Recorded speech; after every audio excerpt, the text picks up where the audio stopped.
Hola Gaby. Muy buena, Sol. Gabriel, eras la calle. Me podría llevar varios minutos decir todo lo que Gaby hace y ha hecho porque su currículum es muy extenso. Pero yo soy de la opinión de que a la gente se la conoce mejor, su esencia se conoce mejor hablando con ella, no charlando. Por eso voy a decir de él solo cosas imprescindibles.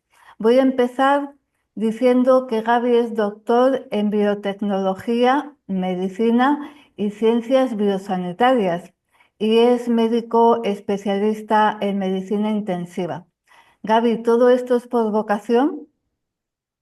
Sí, sí, aunque hay veces que puede ser por equivocación, ¿no? Pero en mi caso tenía bastante claro que quería, bueno, ponerme al servicio de la gente, ayudar a los demás. Y bueno, en el año 2000 tuve la oportunidad de ir a Bolivia, la primera vez que fui a América Latina, y me dieron una beca de cooperación. Y bueno, pues por las tardes tenía tiempo libre, me fui a un hospital y un día me dijeron, súbete a cuidados intensivos que hay que echar una mano. Y yo no sabía ni dónde estaba la UCI, ¿no? Y la verdad es que fue entrar y fue como ¡buah! Un flechazo absoluto, ¿no? Ver ahí, bueno, pues mucha actividad, mucha gente muy grave, gente joven, además había mucha gente muy joven. Y bueno, pues a partir de ahí ya no he salido de la UCI. Ujú. Yo, bueno, sin menospreciar a los futbolistas y a los regatoneros, a mí esto me parece mucho más atractivo, ¿eh? Otra cosa que tengo que decir de Gaby, que es presidente de la Fundación Humanizando la Sanidad y creador y director del proyecto UCI con H. Y UCI con H, esas siglas significan Humanizando los Cuidados Intensivos. ¿Esto cómo surgió, Gaby? Pues surgió, como surgen muchas cosas, ¿no? De una profunda crisis personal en la que dejé el sistema sanitario en el año 2013. Llegué un día a trabajar, después de, bueno, ya llevaba, pues, como 15 años ejerciendo, y le dije a mi jefa, mira, yo no quiero seguir trabajando de esta manera porque esto que estamos haciendo dista de lo que yo pensaba, igual inocentemente o románticamente, de lo que es ser médico y ayudar a las personas, ¿no? Entonces, como imagínate, ¿no? Se quedó todo el mundo, ¿dónde vas? ¿Qué vas a hacer? Y tal. Y yo, pues mira, no lo sé, pero esto así yo no lo quiero seguir haciendo. Y bueno, pues fue una época muy dura porque paradójicamente los que nos dedicamos a salud no sabemos hacer muchas otras cosas, ¿no? Nos hemos dedicado muchos años a estudiar, mientras el resto de la gente de la población hace su vida y aprende cosas y tal, pero nosotros nos dedicamos fundamentalmente a estudiar. Y bueno, pues después de pasar una época muy difícil, pensando cómo reorientar mi vida, ¿no? Con 37 años, ¿no? Y te ocurren cosas como, bueno, montar un bar, como si eso fuera fácil, o ir a un poblado de Asturias a repoblarlo, qué sé yo, ¿no? Y entonces empecé a pensar que ¿por qué me tenía que ir yo? Si lo que había que intentar era cambiar las cosas, ¿no? Hacia otro modelo en el que yo pudiera ejercer la medicina, ¿no? Y bueno, pues empecé a estudiar, que es lo que hacemos los médicos, y a ver la literatura. Y entonces empecé a ver cosas que en aquel momento estaban como desconectadas, pero que sonaban a lo mismo, ¿no? Que es pues, que la familia pudiera participar en los cuidados, la comunicación, todo lo que tiene que ver con el proceso de morir, la arquitectura amable, la prevención de las secuelas. Bueno, la flexibilización de los horarios, ¿no? Y entonces lo que hice fue, pues a todos esos autores que estaba leyendo, pues me puse en contacto con ellos, les escribí, imagínate, ¿no? Al principio era como, Ujú. ¿y este tío de qué va? Y Ya. bueno, pues nada, ahí se creó un proyecto de investigación pues para demostrar científicamente que todas estas cosas que son buenas para la gente, que es lo que quiere la gente, pues además tenían un sentido y una serie de contraprestaciones a nivel de reducción de estancia, mejora la satisfacción, mejora la comunicación, también que la gente, los profesionales pudieran recuperar su vocación primaria, ¿no? Y bueno, pues eso empezó en el 2014. Y pues fíjate, estamos en 2025 Oh, y ya han fíjate. pasado justo en febrero, justo mañana, hace el 15 de febrero de 2014, empezó esta bendita locura. O sea que casi estamos de cumpleaños, ¿no? Estamos, sí, sí, sí, estamos de cumpleaños. Sí, verás, yo cuando me hablaste, él lo sabe, pero y lo tengo que decir para que lo sepan más personas. Cuando Gaby me habló de las buenas prácticas, que las buenas prácticas sanitarias se podrían enseñar y que se podrían aprender, pues a mí la verdad es que, no sé, como que me abrió una puerta también de esperanza, ¿no? Porque todos los que hemos tenido experiencias con médicos que no, pues si no es de forma directa con alguien de tu familia cercano, pues todos tenemos experiencias pues que nos quejamos, ¿no? Porque sentimos que el personal sanitario a veces es en frío, empatiza poco. Ayer mismo hablaba con una amiga mía que está en el Hospital de la Luz y se quejaba de esto, ¿no?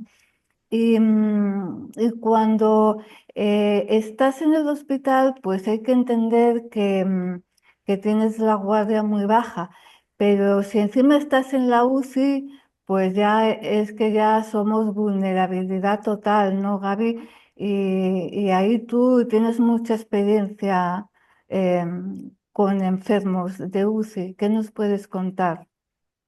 Bueno, yo es que siempre pienso que los profesionales sanitarios somos del sector servicios y que estamos de cara al público, ¿no? Y además tenemos un público que es difícil en el sentido de eso, de la vulnerabilidad, ¿no? Es un público que está en una situación muy compleja de enfermedad, de duelo, ¿no? Porque ha perdido la salud y eso pues nos tiene que hacer recordar realmente por qué estamos ahí, ¿no? Para ayudar a la gente de la mejor manera posible, ¿no? Y bueno, pues muchas veces parece que eso se sobreentiende, ¿no? Que los profesionales sanitarios tienen que dedicarse a esto de esta manera. Como no van a ser humanos o suficientemente humanos los profesionales sanitarios, pero pues después de trabajar pues más de 20 años, bueno, Mm. ya casi 25 años, y después de escuchar a mucha gente, y bueno, cuando uno es usuario también del sistema lo ve, pues es que la gente, las emociones que hay pululando por los hospitales están ahí a flor de piel y en muchos sitios ni siquiera están validadas, ¿no? Y no se habla de esto, ¿no? Porque lamentablemente las universidades nos enseñan a resolver problemas, a ser Mm. mecánicos de cuerpos, pero luego hay otras facetas de las personas, de la integridad de la persona, bueno, pues que no se tienen en cuenta, ¿no? Sí, que son cosas que sabemos pero no aplicamos, ¿no? O no lo sabemos, yo sigo pensando en yo discuto mucho con compañeros míos porque con el concepto de humanización, ¿no? Dice, pero bueno, si ya somos humanos, si somos, digamos, el paradigma, ¿no? de la profesión humanista, digo, bueno, ya, ojo, Mm. ¿no? Sí. Porque también todos los días vemos humanos en la tele, ¿no? Tú pones las noticias y ves unos humanos que desde luego son de la especie humana porque tienen cabeza, y tienen brazos y piernas y tal, pero Aparentemente. desde luego, el comportamiento, ¿no? No hay más que ir a, ¿no? Lo que pueda estar pasando en Estados Unidos, en Ucrania, en Rusia, en Gaza. Ujú. Bueno, ahí hay mucho humano que, desde luego. Entonces, la vuelta de tuerca que proponemos es que no es lo mismo ser humano que vivir humanamente, ¿no? Y eso, incluso eso, se puede aprender. Eh, a nosotros nos encanta aprender cosas y aprendemos muchas cosas todos los días sobre ciencias, sobre enfermedades y sobre tecnología, pero yo me pregunto qué está pasando con lo que es intrínsecamente humano, que son las relaciones, ¿no? ¿Qué está pasando con la comunicación? Bueno, tú eres periodista, qué mejor ejemplo, ¿no? ¿Qué está pasando con la escucha, con el acompañamiento, con estar presente, ¿no? Y eso son cosas que, bueno, pues no nos enseñan en la universidad. Poco a Sí. poco empieza a haber bueno, nosotros empezamos hace 7 años con el máster de humanización de la Ujú. asistencia sanitaria en la Universidad de Barcelona y poco a poco hay experiencias en diferentes facultades. En este congreso que se viene ahora en abril en Zaragoza, del 2 al 4 de abril, aprovecho y hago publicidad. pues hay una Mm, mesa específica de la formación de los profesionales, hacia dónde tiene que ir, ya hay universidades que están haciendo ya en el pregrado todas estas habilidades, nosotros empezamos en en el posgrado, pero también hay muchas cosas que te las tienen que haber enseñado en casa de pequeño, ¿no? ya. Papá y Sí, mamá, si no te enseñan el respeto, papá y mamá, si no te enseñan a tocar una puerta antes de entrar a una habitación o antes de desvestir a un paciente, pues ya ya. con 50 años es difícil que aprendas eso, ¿no? Sí, cuéntanos, Gaby, eso, vuestros cursos, ¿qué cursos dais? ¿Qué cursos dais y a quién?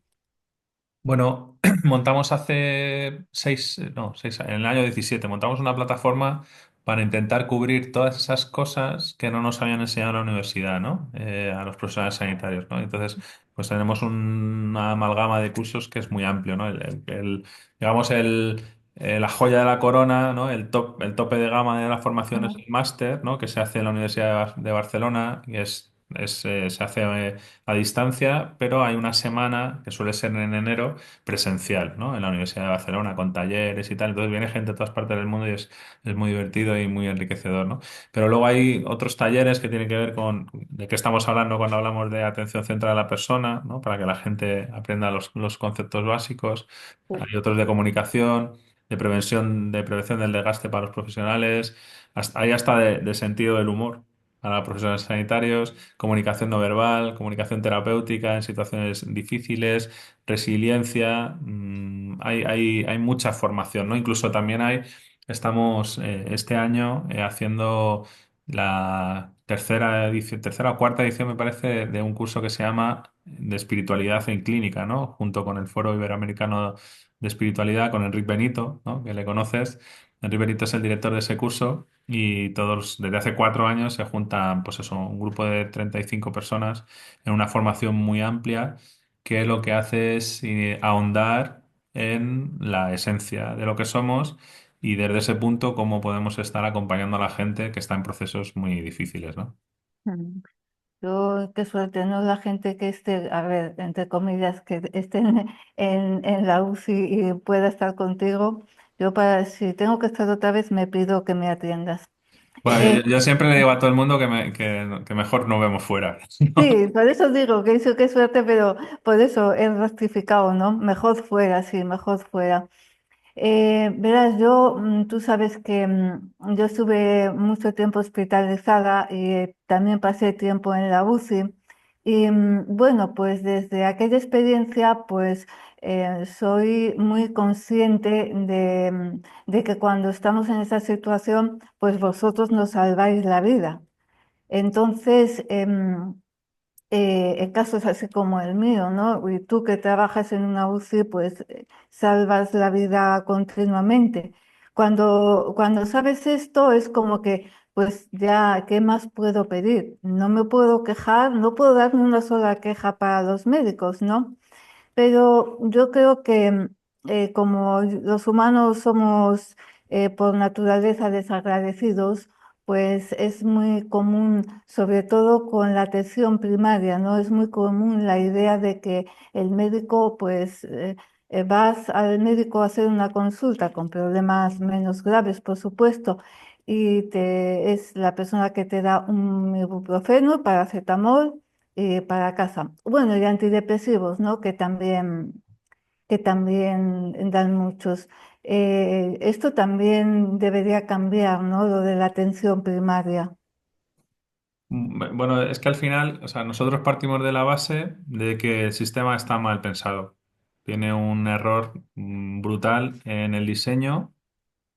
No sabemos si es intencionado o no. Yo tengo mis sospechas. El algoritmo. No, no, o sea, claro, el sistema está pensado Sí, para tratar enfermedades en vez de tratar personas, ¿no? ya. Y mientras no cambiemos eso, que parece una cosa muy de perogrullo, ¿no? Es muy lógica, Sí, pero es verdad. es clave, ¿no? Porque si no, o sea, lo primero que nosotros no salvamos, los médicos no salvamos ninguna vida, en todo caso, ayudamos a prolongarlas en el tiempo y a que la gente intente volver a su situación previa, pero el que crea que salva vidas está equivocado, porque eso nosotros no lo hacemos, ¿no? De hecho, muchas veces eso pone a la gente en una situación como de superioridad, ¿no? Como si tuviera superpoderes y no, nosotros como gente normal que nos dedicamos a un trabajo muy bonito, pero que es muy exigente y que si no te gusta, sinceramente, no hay que lo aguante, nuestro trabajo, ¿no? Los turnos, los Claro, sueldos, los ratios de personal, las condiciones. Somos de las pocas profesiones que cada 2 por 3 tenemos que estar haciendo exámenes, primero para acceder a la formación, luego tener una formación que es el MIR con la remuneración que tiene y luego, bueno, pues las condiciones, ¿no? Y al final, pues eso hace que esto te gusta o mejor te dedicas a otra cosa, ¿no?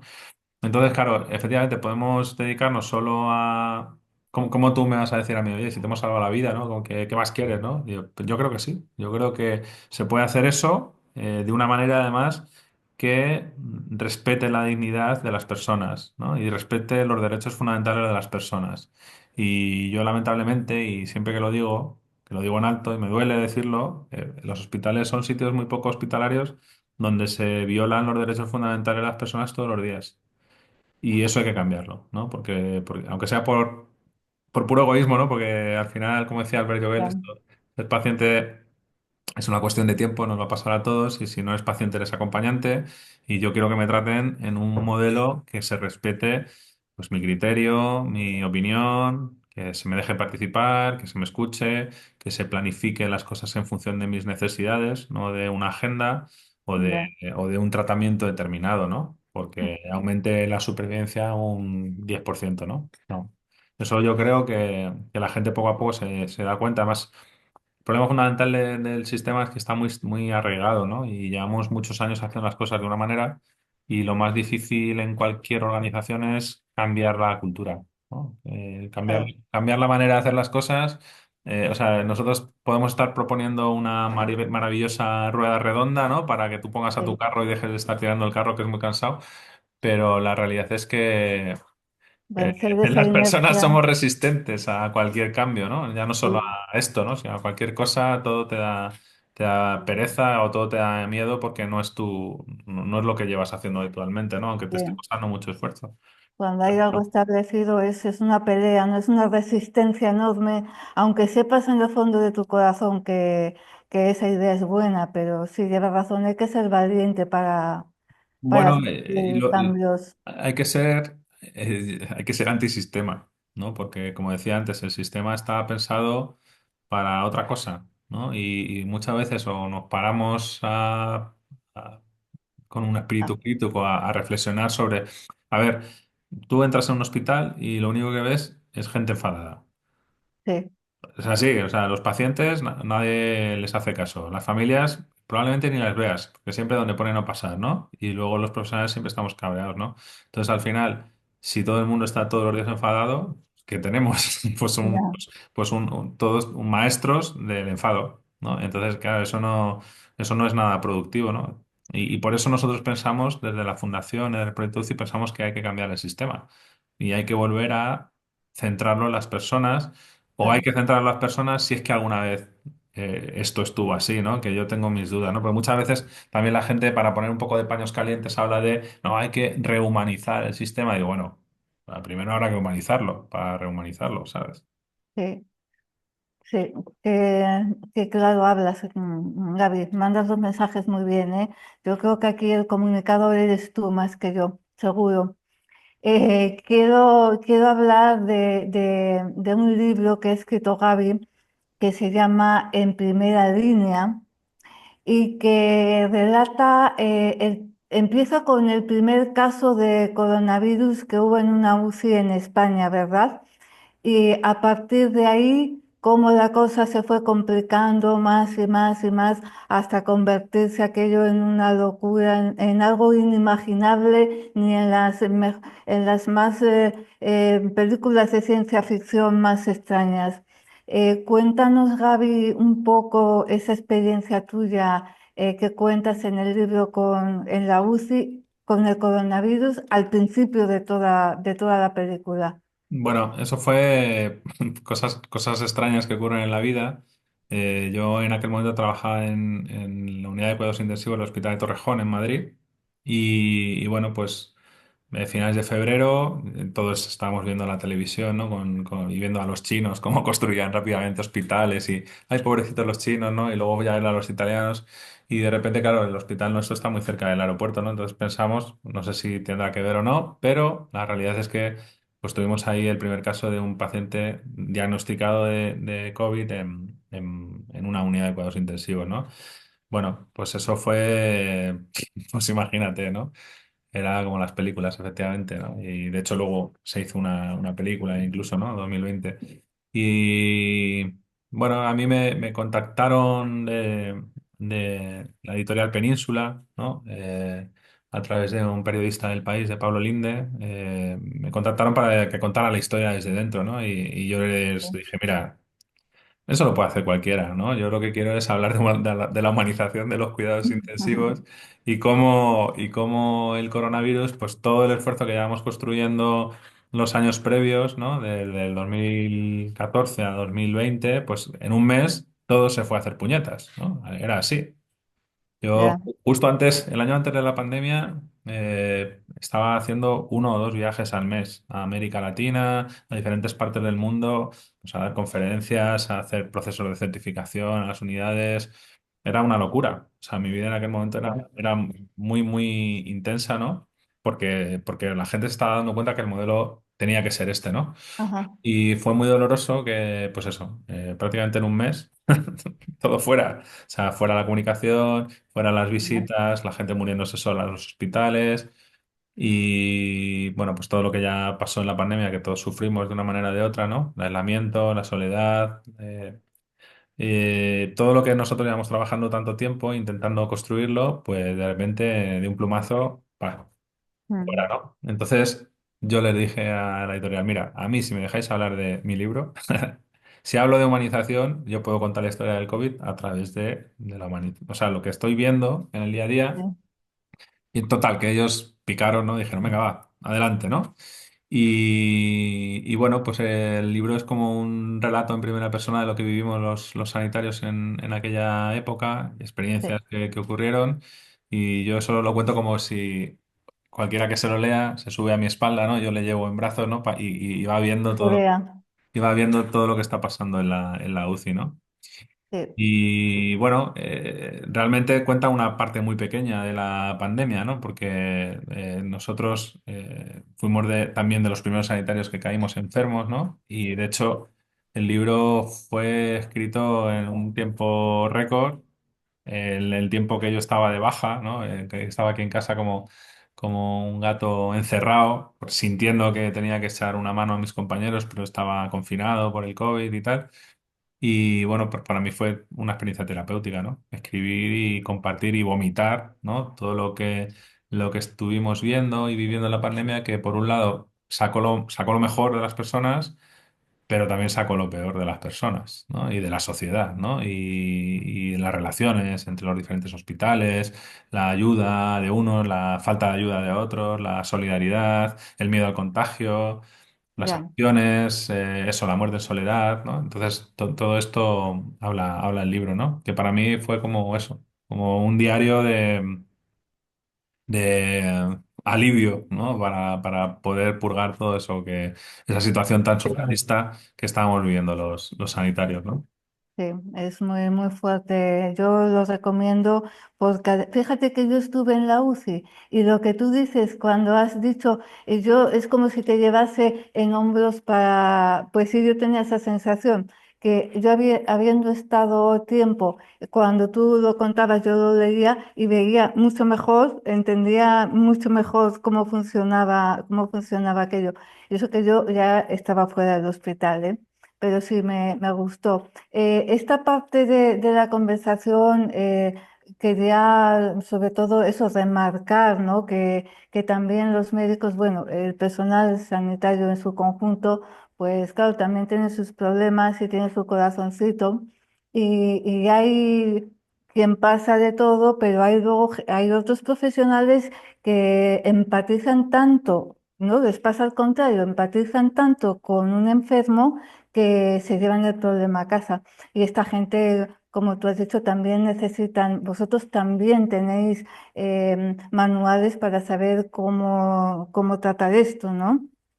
Bueno, es Así- una de las líneas de investigación del proyecto UCI es esa, ¿no? Es el cuidado del profesional, ¿no? Nosotros cuando establecimos la línea de trabajo preguntamos a mucha gente y nos llegó a sorprender, ¿no? Que hasta la gente, ¿no? De la población civil que preguntábamos sobre cómo debería ser una unidad de cuidados intensivos ideal, uno de los puntos que era reiterado y que se repetía sistemáticamente era queremos también cuidar de los profesionales. Porque somos conscientes de que vamos, eso lo entiende cualquiera, ¿no? Si yo no mm, estoy bien, sí, si yo no estoy bien, es imposible que esté bien para nadie, ¿no? Y eso también lo perciben los pacientes y también lo perciben los familiares, ¿no? claro, Entonces, también es Claro, yo contabas en el libro, yo en el libro me desnudé prácticamente, contaba mi vida, ¿no? Mis hijas, mi pareja, la relación a distancia, bueno, contaba muchas cosas del día a día de una persona normal y corriente que, que realmente es lo que te define, ¿no? Porque claro, mi currículum pues no me define, ¿no? Yo siempre digo, cuando me presentan ahí, empiezan a ver cosas, así es, mira, un tío normal con una buena idea. Ese es mi currículum, ni más, ¿no? Bueno, lo otro no, lo otro, bueno, pues construye el personaje, ¿no? Pero no te define como persona, ¿no? Somos claro, antes personas que profesionales o que pacientes o lo que sea, ¿no? Tampoco a los pacientes les define su enfermedad. Y mucha efectivamente. gente se queda anclada en eso, ¿no? Y eso creo que es un error de concepto total, ¿no? Totalmente, eso es horrible. Yo creo que hay mucha gente sí que cuando tiene una enfermedad así grave es como que ya se convierte en un enfermo y esa es su principal característica, ¿no? Pero Y no, no, no. somos muchas cosas más, llevas razón. Mira, hay una frase en el libro, dices tú, Gaby, dice, con esta crisis hemos descubierto que España no tiene el mejor sistema sanitario del mundo, pero sí tiene a los mejores profesionales. Sí, ¿no? Yo creo que sí. Yo estoy de acuerdo con eso después por mi experiencia también. A ver, en España tenemos mucho a la autocomplacencia y desde luego tenemos un sistema sanitario que ya lo quisiera muchísima gente, ¿no? Ahí está. Pero no, o sea, yo creo que la propia pandemia puso ¿no? Las vergüenzas del sistema las puso encima de la mesa, ¿no? Y bueno, ahí hay mucho run run, ¿no? Y bueno, también llamativo, ¿no? Que tantos profesionales de España se quieran ir a otros países a trabajar, pues las condiciones probablemente, ¿no? O sea que yo sí lo creo, ¿no? Los profesionales sanitarios en aquel momento fuimos, ¿no? Digamos, la joya de la corona, ¿no? Todo el mundo aplaudía, ¿no? Aquellos aplausos que salían a las 8 de la tarde todos los días y tal. Pero también te digo que la sensación es que, que no venga ninguna otra pandemia porque dudo que hayamos aprendido algo, ¿no? Ya. Tanto los El- profesionales como las instituciones sanitarias, como los políticos y como la población en general, ¿no? Así que, bueno, supongo Bueno, el ser humano. olvidamos, tenemos mala memoria, eso es cierto, ¿no? Para todas las cosas, las negativas las recordamos más, pero las cosas positivas son como inmediatas y ya se olvidan poco. Tenemos mala memoria en ese aspecto en general, yo creo. Hombre, yo creo que en aquel momento pues era difícil, ¿no? Estar prevenido, estar preparado, nunca lo habíamos vivido nadie y tampoco era una cosa desconocida, ¿no? Y entonces, claro, las palabras de la gestión fueron el miedo, la restricción bueno, es que cada día cambiaban los protocolos de hacer las cosas y tal. Bueno, se puede llegar a entender, ¿no? Pero ahora ya si viene otra, ya de nueva no nos pilla, ¿no? Entonces, Ya, yo creo que hay, para mí, vamos, algo que nunca jamás debió pasar es que la gente se muriera sola, porque creo que eso te tiene que hacer plantear qué tipo de especie, qué tipo de sociedad quieres tú ser, ¿no?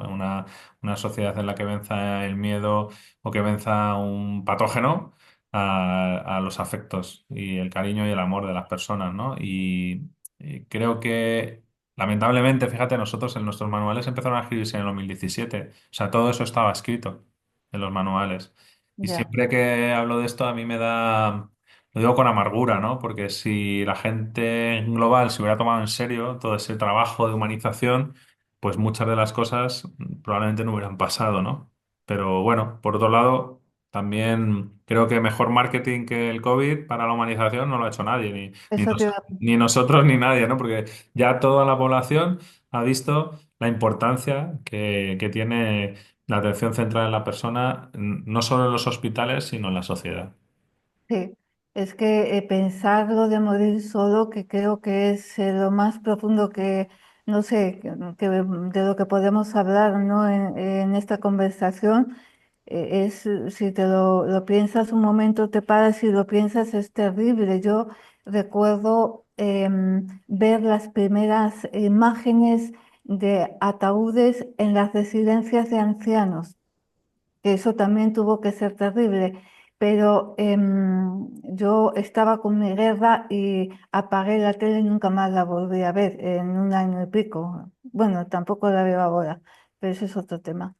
Em, que sí, que es horrible, ¿no? Lo de morir solo, si ya vosotros lo decíais estas prácticas en vuestros protocolos, pues como tú dices, el mejor marketing fue la pandemia y ojalá no lo olvidemos, porque se nos olvida pronto estas cosas. Gaby, yo te quiero dar las gracias por haber compartido estos minutos conmigo y por tener tu proyecto UCI, que yo no lo puedo hacer bien, el No, lo símbolo. haces estupendo. Y me encanta pues que hayamos tenido esta conversación.